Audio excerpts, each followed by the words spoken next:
Jerk chicken. Give Daddy breakfast. $2. Yeah, ice cubes. They do.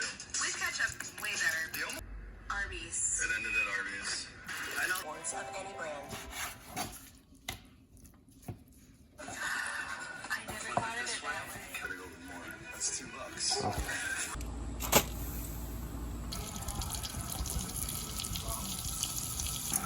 Okay.